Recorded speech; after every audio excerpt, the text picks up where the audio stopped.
Oh, you know what? Hey, audit and fraud friends and family, you got to see behind the scenes and backstage today, huh? Listen, um, think about the last time you trusted a stranger with something important. It could have been your car at the valet, your kids with a new babysitter, or your bank details online. You trust because you assume that there are rules in place. But what if the rules barely existed? And then what if someone took full advantage of those rules not being there fully? That's the world that we're stepping in today. And again, it's another crazy one, so you better stick around. All right, are you ready? Let's go.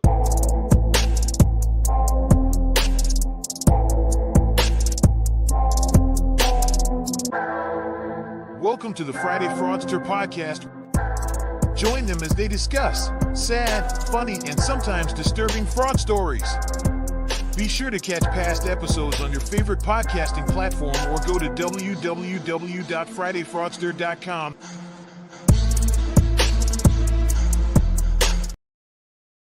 All right, so you guys heard my opening question. When is the last time you just blindly trusted someone with something?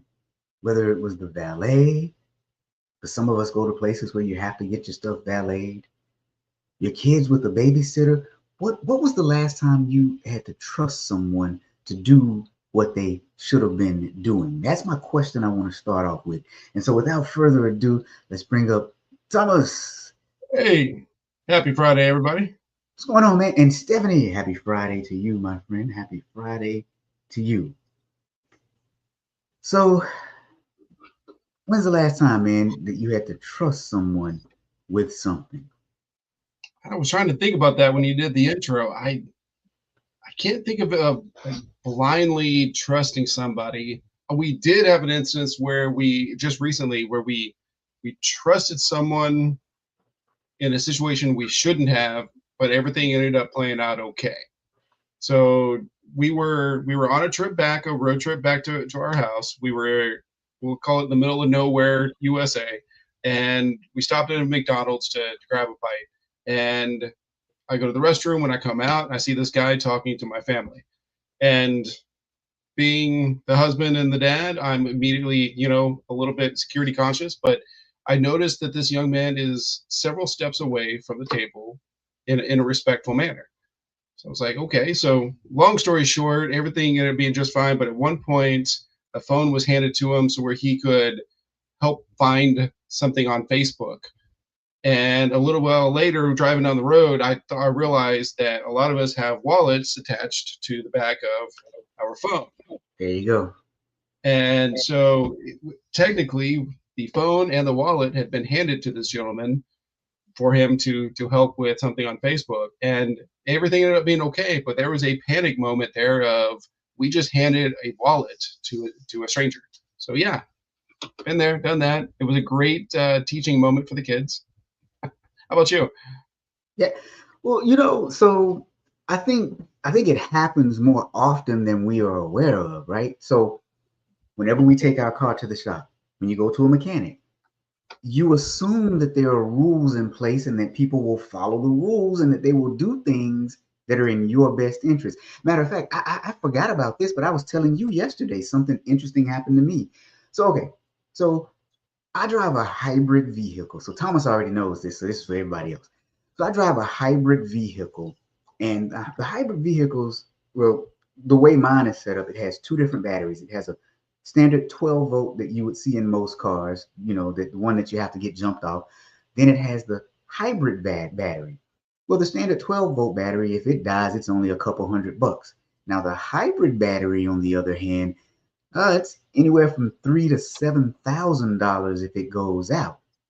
But the way that the car works is the smaller battery, the $200 battery, actually charges the big hybrid battery as the car is moving. So it's based on two things: the battery itself, as well as the kinetics of the car. As the wheels turn, then those two things charge up the hybrid battery. And as the car goes, the hybrid battery drains, and then it recharges, and then it drains.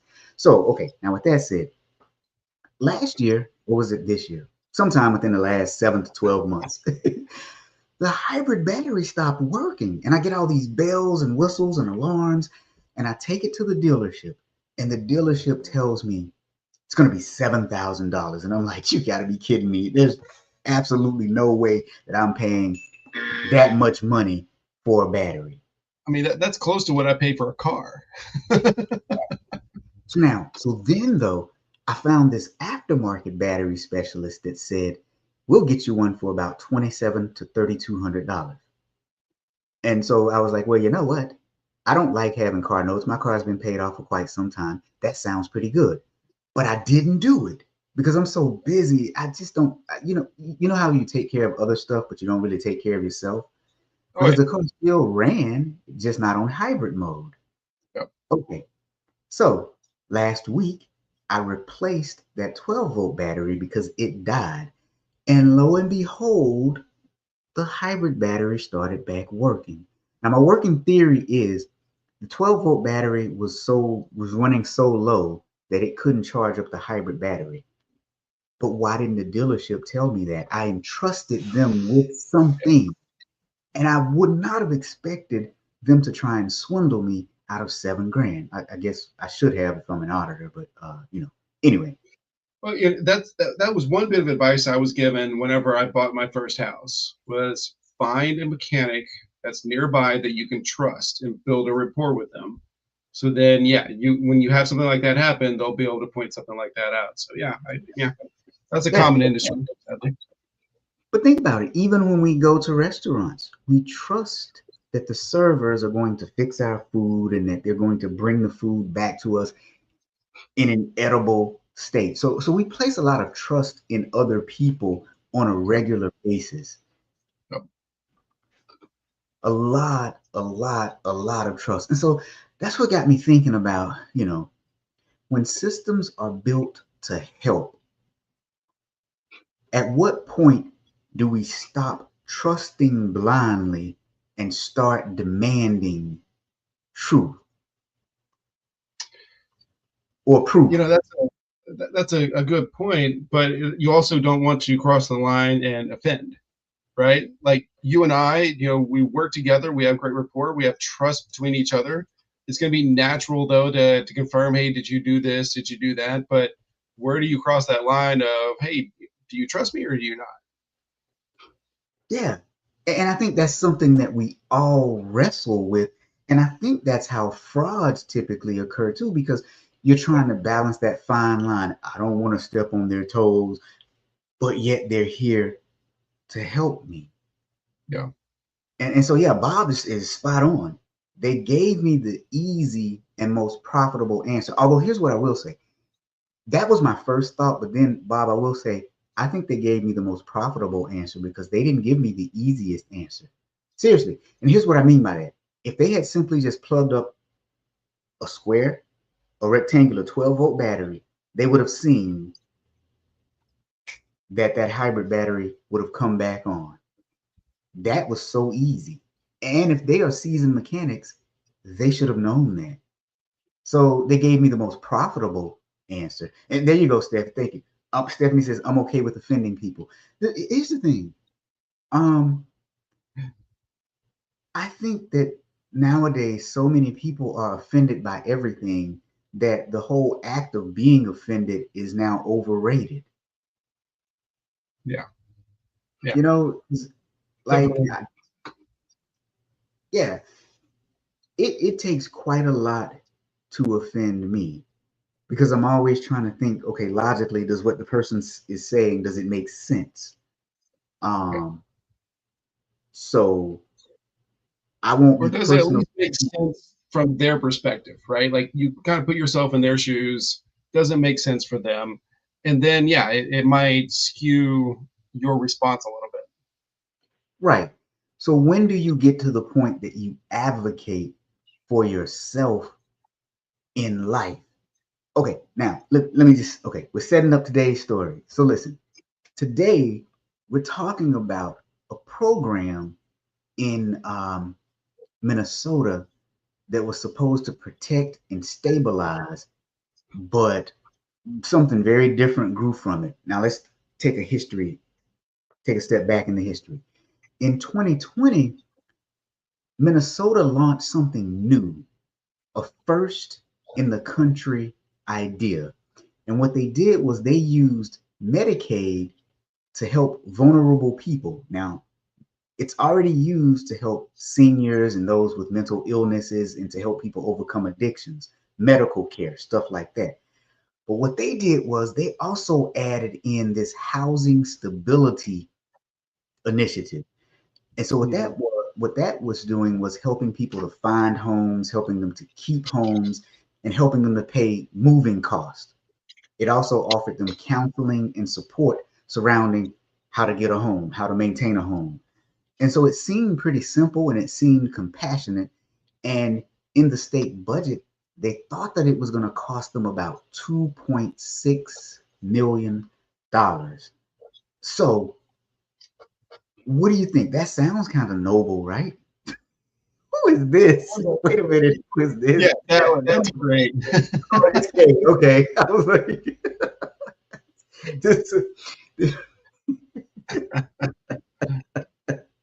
this, there's always one in the bunch. Somebody said, well, Kay actually said, your comment offends me. You know what? I'll take that because usually it's my face that offends people. So I'm okay with it. I'm okay with it. I'm okay with a comment offending someone. So yeah, now I'm with Kay though. She said you must always advocate for yourself. You are your own best advocate. Yeah. So, and then Stephanie says always advocate for yourself and others you care for. You can't count on anyone else to do it. Yeah. It's Bob said scope creep. So, okay.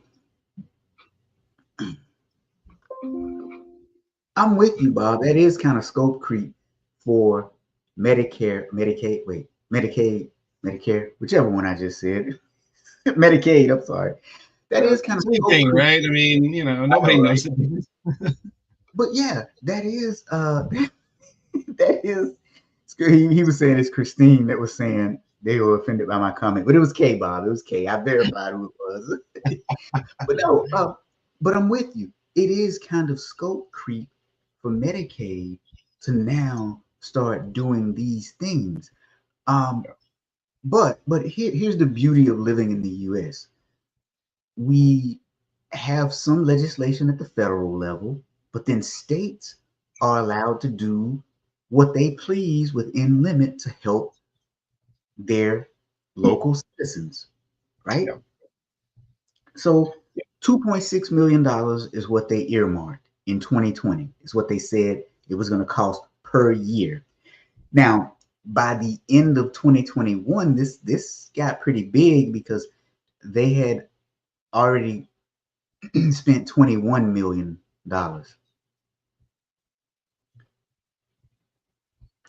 So here's the question that I have for you all based on this, where we are right now. When do you start looking under the hood?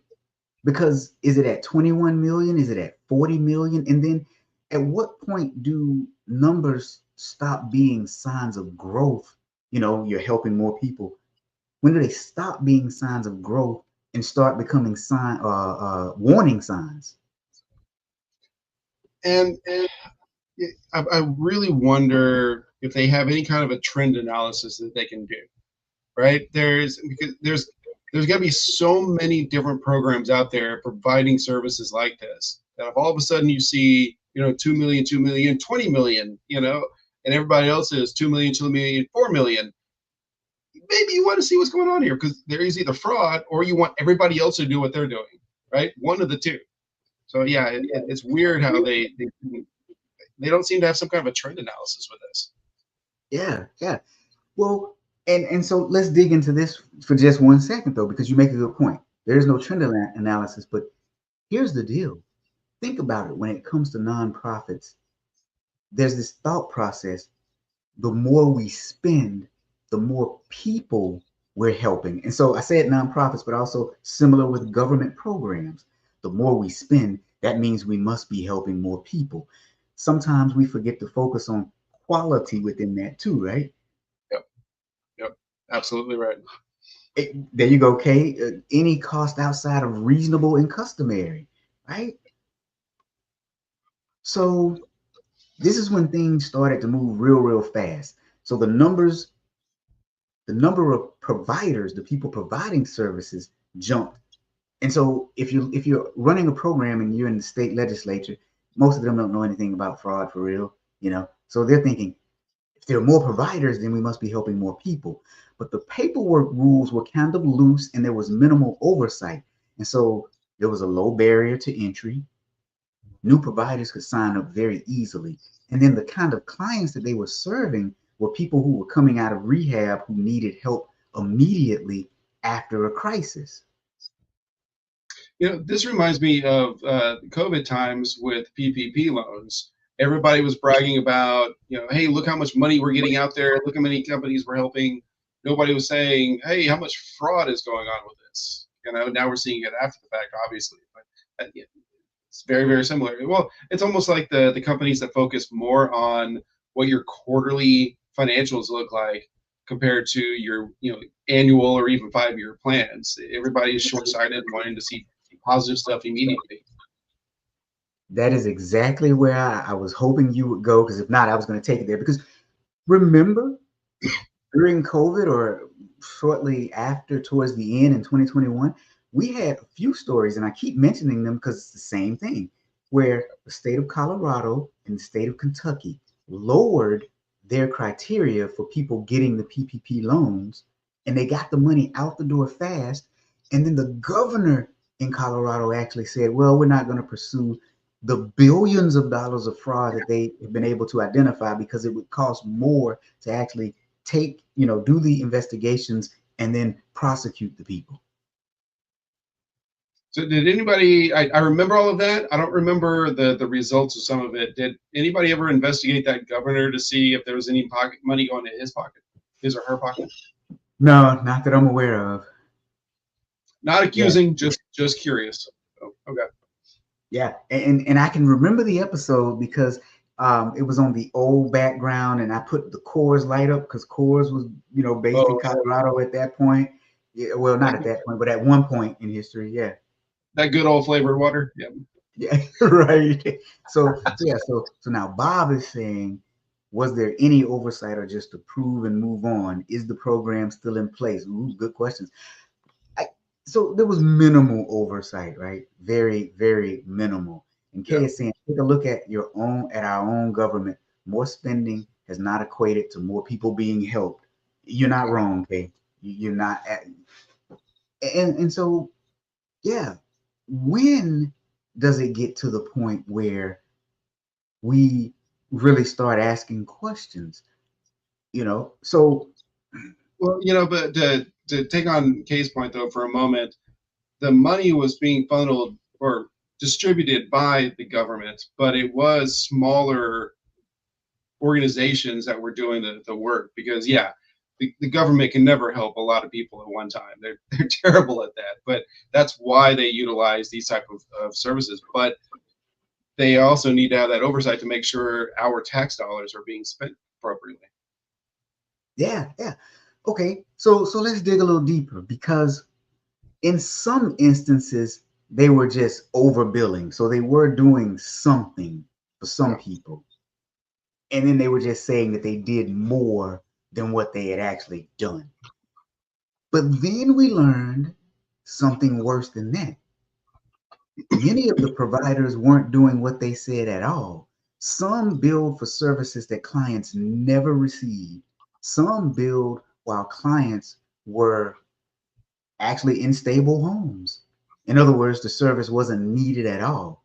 Yet the payments kept flowing in some instances.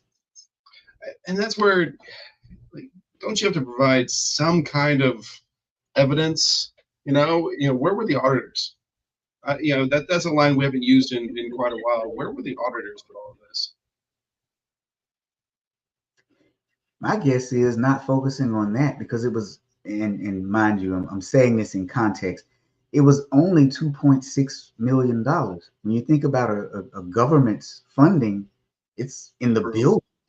So, now that goes back to, though, auditors should look at things based on risk. And if this is a new program that's implementing new things and it's never been done before in the States, that should be high risk, not just dollar amount. But Very true. Yeah. So at this point, though, this promise of help begins to look like a house of cards, right? So tell me this: if you were overseeing this program, how would you check whether the work was actually happening or not, though? Because you're helping thousands of people. I want to say the easiest one, assuming you have the right data. The easiest one is just do an evaluation across all of the different programs that are providing this service. And do you see any anomalies? That'd be the very first thing I would look at. That's low hanging. That's the parking lot audit, right? That's the low hanging fruit. If some of them are getting outliers for large amounts of money, then yeah, maybe we need to investigate those. And then either, depending on what the program is, you either literally get in the car and drive, get your eyeballs on, how are you supporting things, or start looking at invoices or whatever the supporting documents that are required, because I'm sure there's something in a contract requiring evidence that you're providing these services.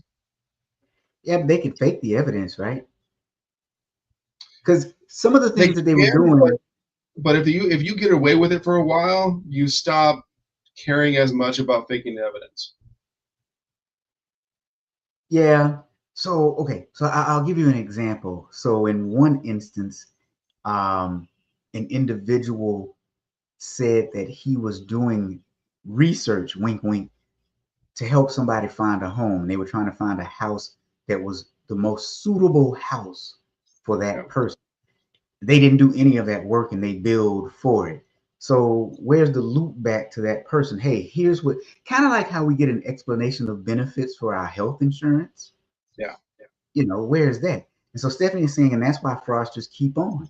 Odds of prosecution is low, especially when the governor of the state came out and said, we're not going to prosecute. And Bob is hitting on the point that I was hitting on. This is starting to sound like the free student meal scam that we talked about 400 episodes ago.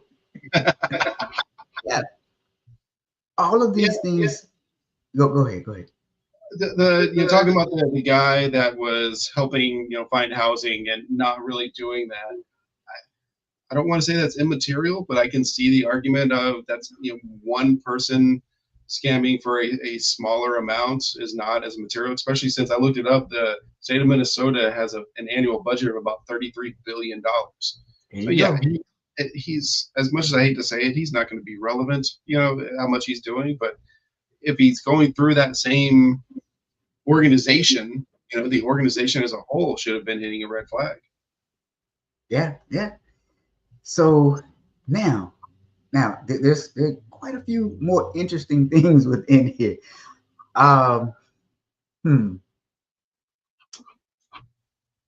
So when we learned how big the fallout was in 2021, in 2022 the spending hit 42 million. And then let me double check this because hold on, I think I may have in my notes miswritten something, because this can't be right. Let me before I say it, what it was in 2023, because I had to have written this wrong, because if this is right, then this can't be right. Let me see. Sorry guys, give me just 1 second. Sometimes I'm a slacker. There you go. Sometimes I am. Oh shoot, that's not the one I'm looking for. Oh, I'm gonna have to move on probably because I can't. Oh, wait a minute. I know where to find it. I sent it to you. I texted it to you so I can pull it up there. Okay. Before I get back to that, then let me jump to another one. So the politicians when they found out about this, they started arguing with one another because one of the politicians wanted them to put money in the budget to specifically fight Medicaid fraud, but it was denied because the two parties couldn't get it together. That always, anytime one party, it doesn't even matter what political party, anytime one political party won't agree to something just because the other political party, said so, those people should be voted out of office the next term. It doesn't matter. I don't care what party it is. It is so ridiculous when that petty stuff happens like that, because they just cost the taxpayers millions of dollars. It's so frustrating to me. Yeah. All right, you guys. I'm not going to be able to quote what I think I'd written down for the 2023 amount because I can't find it in my notes. I can't verify it. So I'm not going to say it. I'm just going to let it go unless I come across it.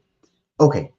Now, so Kay is saying, learn who's rubbing whose elbow, right? You might find the trail that answers many questions. And I agree with you.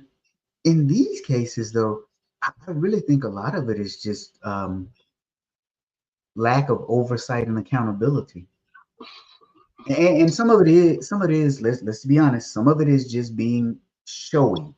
And what I mean by that is we passed a multi-million-dollar bill to help the underserved population in our state. Never mind about the follow-up and the fallout. Yeah. They're looking for headlines and one-liners that they can use in their next campaign. Absolutely. That's the reality of it, as sad as it is. And to be honest, if I were a politician, if I was running for an office, this is the exact same type of thing I would use. Oh yeah, this is the headline. This is the fraud that this cost. This is the headline. This is the lack of oversight this cost. And I mean, I wouldn't even say what I'm running on. I would just say, this is how much this politician cost you. Can you please vote for me? Oh, you know what? That would actually work, wouldn't it? Right? Yeah. I promise. And then you could even break it down to the number of voters or constituents that you're representing. This person voted for these bills. It caused this much in fraud. That is X number of dollars that it hit you. Vote for me. I promise the fraud that I will vote for will be less than this guy voted for. Okay, so our fine, upstanding citizens, what they did was they set up companies, LLCs and whatnot, in order to run their businesses. So, for example, one of the companies allegedly raked in $1.7 million over about a 1.5 year period. That's kind of nuts. One of them started a company called Brilliant Minds, and it's estimated that they pocketed between $300,000 and $400,000. Each defendant pocketed between $300,000 and $400,000 from April of 2023 to May of 2025. We know the ones that started Brilliant Minds, they also started Foundation First Services. Yep. And those two combined, according to this article, was about $2 million combined during that time. There you go. Yep. And what they started doing was, well, what do they all do? Buying stuff.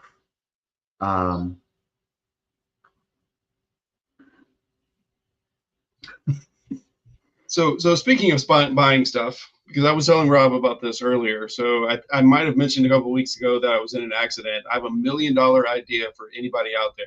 I hate car shopping.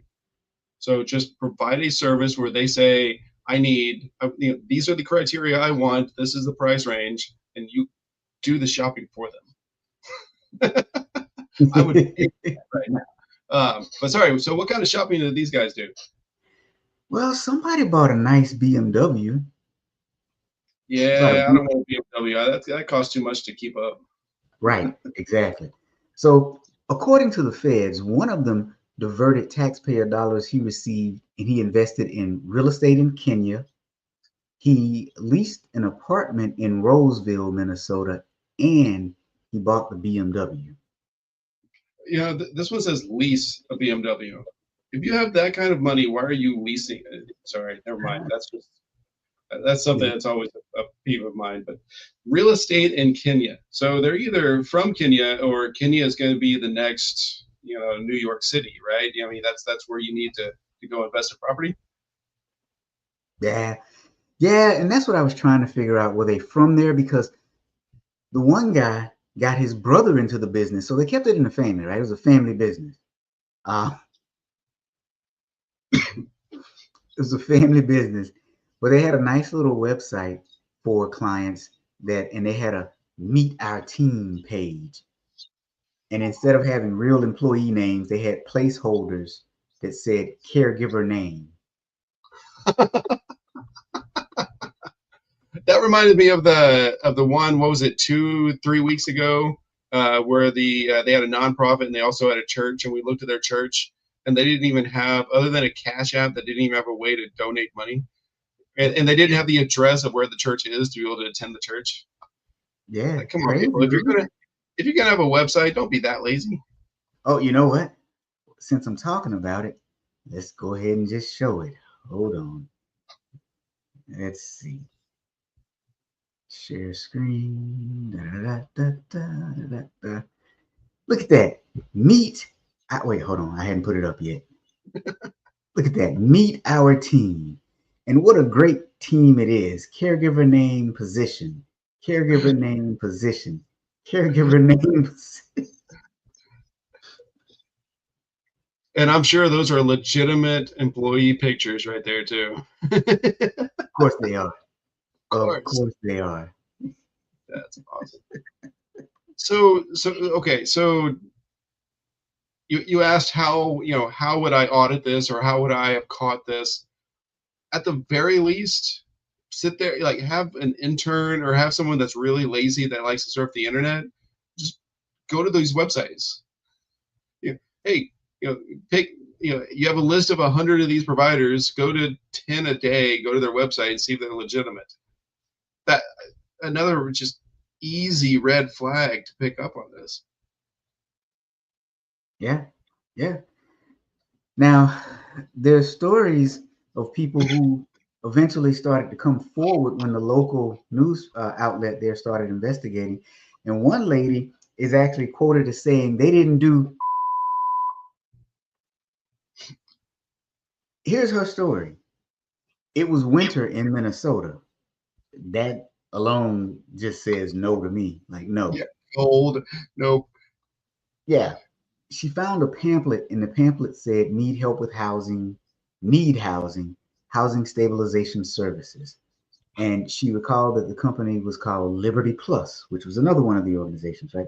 She said, spoke to a man on the phone who promised to help her out with housing, but he had virtually no follow-up.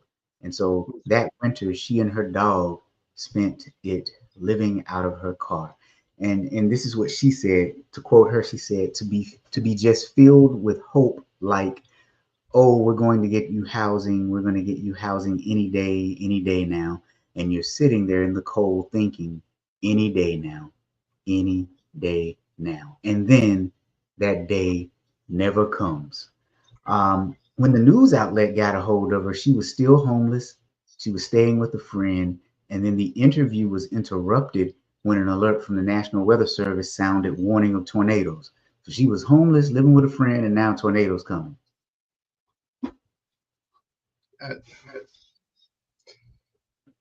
No words. That's just, it's the fraud like this that just feels personal, right? It's one of those that it's easy to see the numbers. Oh, this millions of dollars of fraud, and it was the government that was part of it. That's that's not names, that's not faces. But when you hear something like that, that's when it gets more personal, right? And that's when you get mad. So the Attorney General said that fraudsters must be held accountable, and these indictments are a step in the right direction. I mean, he's not wrong, but they need to be, I don't know. If they're saying that this was, because one of the quotes I saw, where'd it go? It said, yeah, they're calling it HSS, whatever HSS stands for. Oh, nope, I don't see the meaning there, but Housing Stabilization Services. They're saying the HSS program is riddled with fraud.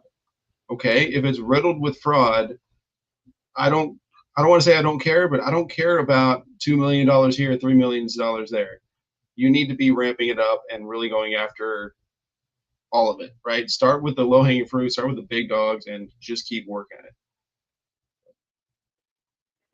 So yeah, I think the Attorney General is on to something, but still not enough, because yeah, that was a step in the right direction, but I think it was a step in the right direction at the wrong time. We'd much rather have preventive controls in place than all these detective controls that cost even more money. Now, the Attorney General was pretty spot on, though. He or she, I can't see if it was a man or woman, also said, I remain disappointed that lawmakers did not pass a bipartisan bill to expand my office's team of Medicaid fraud fighters this last session. The team does great work, and I intend to renew the push to get them resources they need this coming season. No matter what the legislature does, my team and I will continue to fight Medicaid fraud, hold wrongdoers accountable, and protect tax dollars. Now, I think that is probably the bigger part of the problem, because if the Attorney General has the Medicaid fraud unit that reports to him or her, fraud units they're good, don't get me wrong, but if they're only doing an investigation on the back end, that's not as helpful as doing real-time monitoring. Where's Stephanie at? Stephanie works for a bank. Stephanie, don't you all do some sort of real-time upfront monitoring and try and stop things on the front end too? That's the biggest part. It's more than just fraud investigations. That's a big part, don't get me wrong, but what about the upfront? Yeah, oh, absolutely. Well, and this guy, it is a guy for this one. Yeah, he said the level of stock photos, the Kmart frames. He said that the level of fraud in these programs is staggering. Unfortunately, our system of trust but verify no longer works. Well, it would work if we actually verify. It's not being verified. Exactly. That's the struggle there. But I get what his quote was. I get what he said that you were reading off, and we in the corporate world and the non-government world deal with the same thing, right? Well, we need the budget to be able to investigate this, to be able to do this audit, that audit, and then when the budget time comes, they say, well, nope, sorry, you're actually getting a 10% budget cut. What am I supposed to do then? You know, it really makes it challenging. So how can we as auditors hit the areas that we know that there's fraud, or we have a strong suspicion of fraud, if we don't have the budget to hit those areas? And hi, Shree, I saw that pop up. Now, I will say too, at the same time, he had to be politically correct too, right? You make them mad, they'll take away the money that you don't have. And Stephanie said, yep, they do those upfront checks. It's not just investigating on the back end. And now this group probably does too, but everything that I was reading gave indication that it was mostly investigations. I'm like, okay, let's put some controls up front. Stephanie said alert analysts are the triage people. Yeah. That's typically the way that works. Okay, so now let's dig into a little bit of the you know what, I'm disappointed that I can't find this number. Oh, there it is. Okay, so now I can verify it. Okay, here we go. I said I was going to give the numbers. Okay, I said that the program was expected to cost about 2.6 million annually. And I said in 2021 it had ballooned to 21 million. Well, that figure then ballooned to 42 million in 2022, 74 million in 2023, and 104 $4 million in 2024, and in the first 6 months of this year, it had already paid out $61 million. Now you see why I hesitated until I could verify, because I'm looking at my notes and I'm like, this can't be right. Like that. I don't know. It seems like there should be, and if it's ballooning that much, then either people are getting away, like seeing they can get away from fraud and telling their friends, or there's way too many people in Minnesota that need these kind of services. Something along those lines, right? Yeah. Well, and here's the really crazy part, right? So federal contracting is good work. I wish Lisa was here because she would chime in and be like, yeah, because that's what she does for a living. But the providers, they acquired names of program eligible individuals from facilities like addiction treatment centers. Yeah. And then they use those individuals' information to submit inflated and fake reimbursements occasionally, right? So they had some real people that they had contacted. Then they had some real people that they did a little bit of work for, but not enough. Then they had some just outright fraudulent behavior based on real people, but they didn't provide any services. So how did they get those names from those treatment facilities? Because isn't that like a HIPAA issue? I don't know. I mean, yeah, I don't know if it is. I think it is if Medicaid covers that, and Medicaid is health care.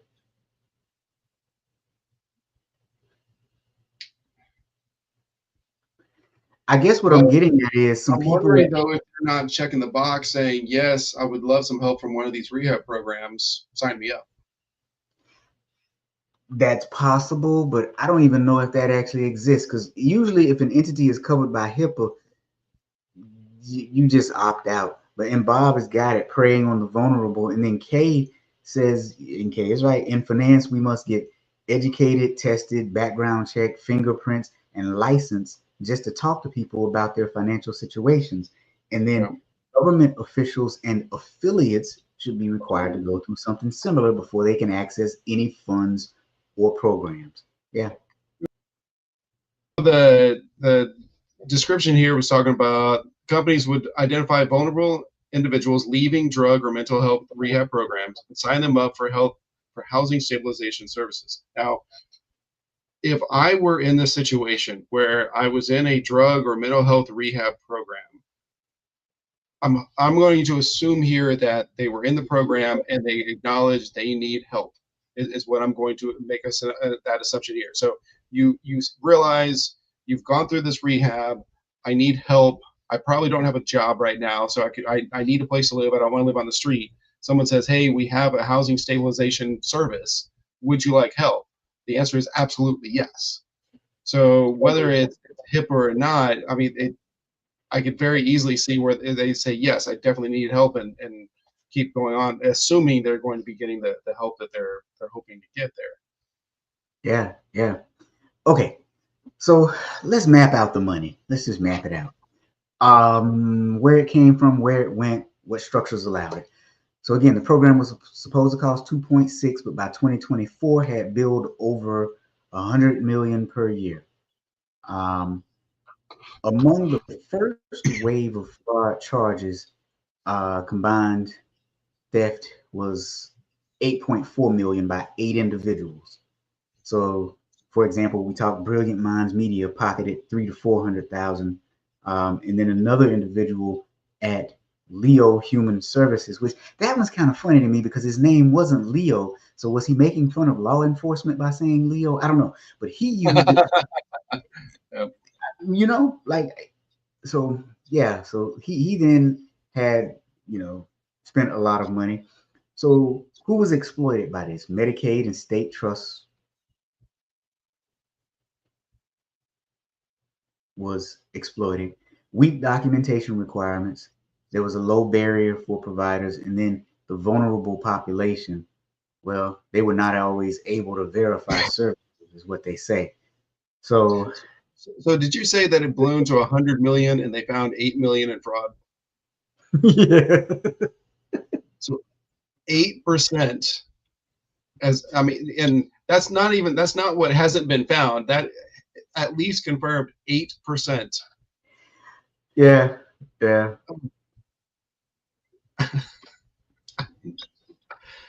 Think about your budget right now. Think about your company's budget. Think about your household budget. Take 8% of it and burn it. And that's what's been happening here. It's worse than that, but I mean, that's essentially what's happening here. Oh, it's Unbelievable. well worse than that. Yeah. But yeah. No, you make a good point. Wow. Yeah. You make a very, very good point. Okay.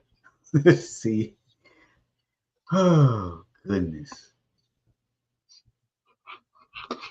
Where else am I going with this one? Okay. Let's talk about how it got caught and the turning point, right? The discovery. In June or July of this year, federal investigators executed search warrants at several provider locations. So, in other words, they were investigating for quite some time before that. They did that for Brilliant Minds, among others. Now, in one building alone, 22 housing providers were working from the same building. And those are the ones that were allegedly stole $8 million between January of 2024 and May of 2025. So just in that short period of time. Now, around the same time, DHS started cutting off payments to providers when credible allegations of fraud seemed to appear. So, for example, payments were halted to Brilliant Minds and Leo Human Services and Liberty Plus in May. And then there was another one that they cut off payments to in July.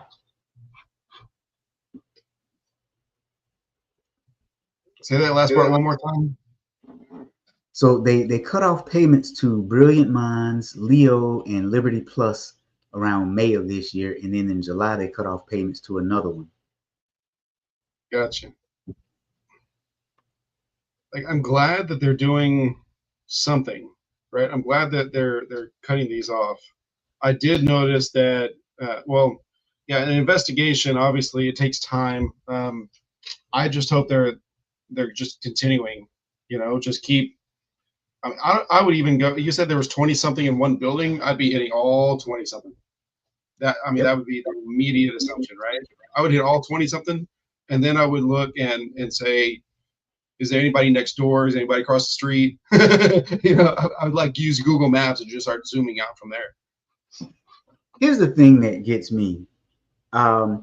Typically, when you get a grant, or you fall up under a federal or state program, there are rules that are established. And a part of those rules typically are some sort of monitoring or reporting that you have to send back to them. Yeah. So now, I don't think these individuals were smart enough to fake the numbers so that they tied back. I'm betting that they didn't even send the reports. And the report should say something very simple, right? Number of people serviced, type of service provided by person, and all of it should add up. And that alone would be enough to make you say, wait a minute, hold up. There was a nonprofit I worked with about 2 years ago, I think now, and they did make the comment that anytime there was paperwork they were having to fill out for the government, it was voluminous. We've talked about the RFP process and how it's 100 pages long, and most of it's not relevant. Same thing with some of that. So yeah, that also tells me how much paperwork is being submitted to the government that is never looked at. Oh, tons. No. Tons. I was about to say something. I'll hold that for another show. Oh, So,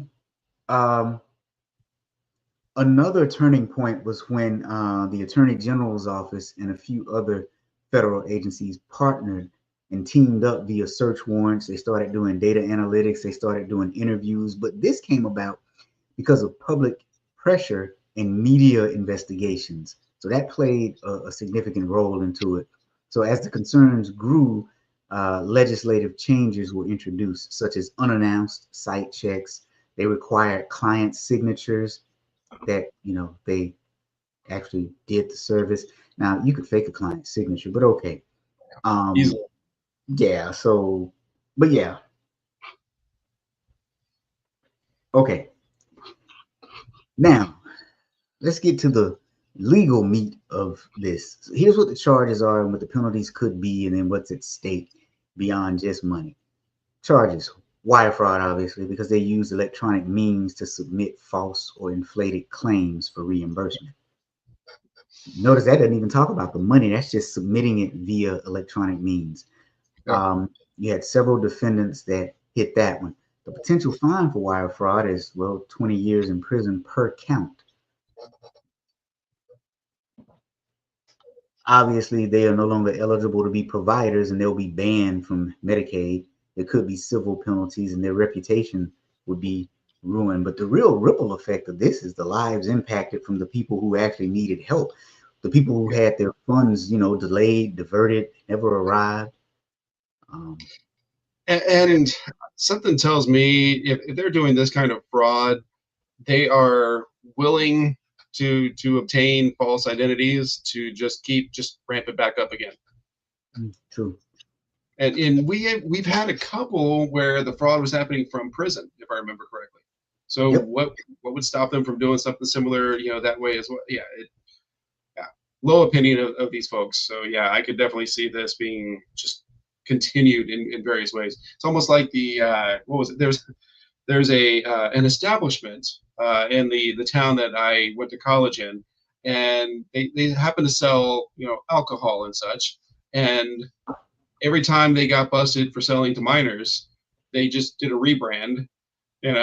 It still had the same name, but they do a little bit of a variation. And that sucker's changed names 20 times, but everybody knows what company it is, what business it is. And so it reminds me of something like that. They're probably just going to rebrand and keep doing the same thing until they can't.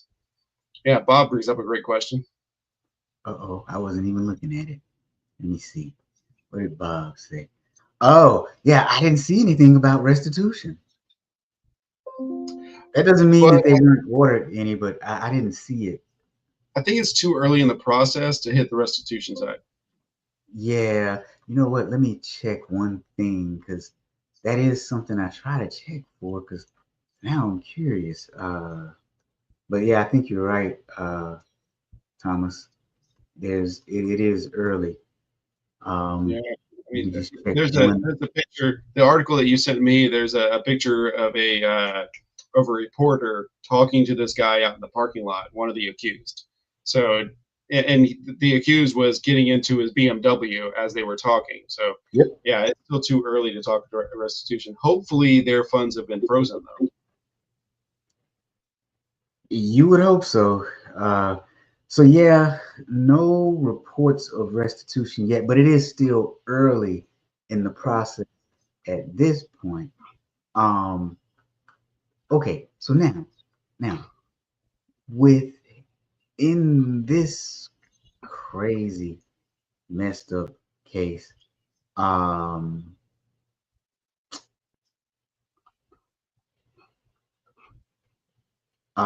forgot what I was gonna say. Okay, bigger picture here, bigger picture. So, looking up from this case, what does it kind of teach us? It teaches us a few things, right? Systems designed fast with low barriers are extremely vulnerable. I get it. There's a desire to help. But when there's a great desire to help, oftentimes oversight is an afterthought. And then what ends up happening is the vulnerability of the beneficiaries means that the wrongdoers may assume that no one will notice because their clients don't have the capacity, the resources, or the knowledge to challenge the billing. Anything done in haste is going to run into problems. I think I brought up the car shopping earlier. I think that's why I have a hard time car shopping, because I sit there and doubt myself. Am I going, is this going to be a clunker? Am I going to have issues with it? Is it, all these kind of questions. So you start doubting yourself. the opposite runs the same type of problem. You try to go too fast, you're opening yourself up to so many different issues. Yeah. Yeah. Well, and then so Bob says the fraud amount stated was 3 times the original estimated program amount. Yeah, that's why I hedged. That's why I was like, wait a minute, let me check because I'm not really sure. This doesn't seem right. In my mind, I couldn't figure out exactly how many, how, you know, yeah, I had to check it. And the source I went back to was the Department of Justice, so I know that those numbers are right. It's crazy. Of course, that's also the U.S. government for you too, right? You know, Yeah. federal, state, local, whatever you want to say. Whatever the initial budget is, it's never going to be that. It's always going to be 10 times or 100 times more than whatever they say that the cost is going to be at first. Yeah.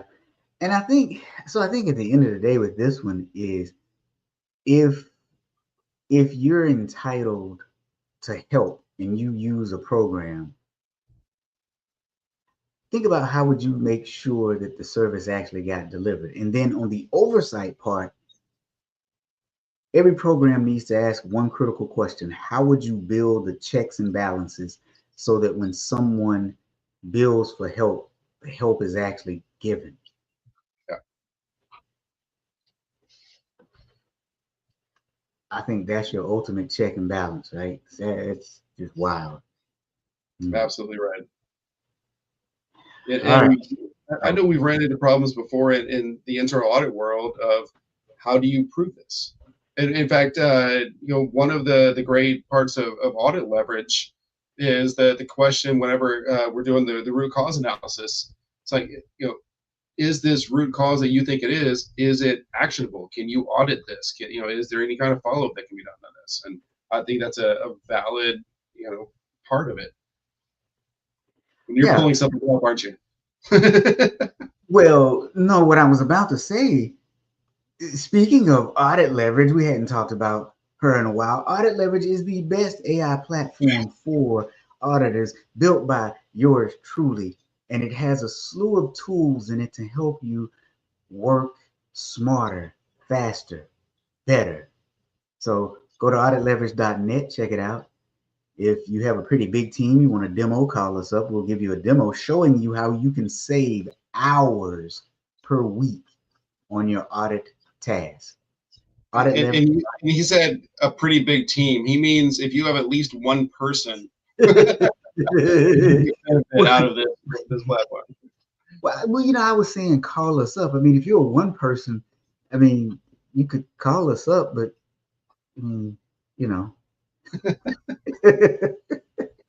Call me, don't call Rob. He won't answer if it's one person. I will. I mean, I'm not saying that I won't answer. I'm just saying I think we're going downhill quick.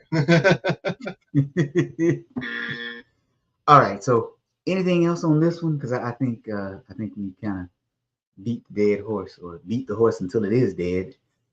I think it's pretty dead. Yep. Nope. Nothing more from me. Yeah. So same thing as most weeks. When there's oversight, make sure that there's accountability. I mean, what else can you say?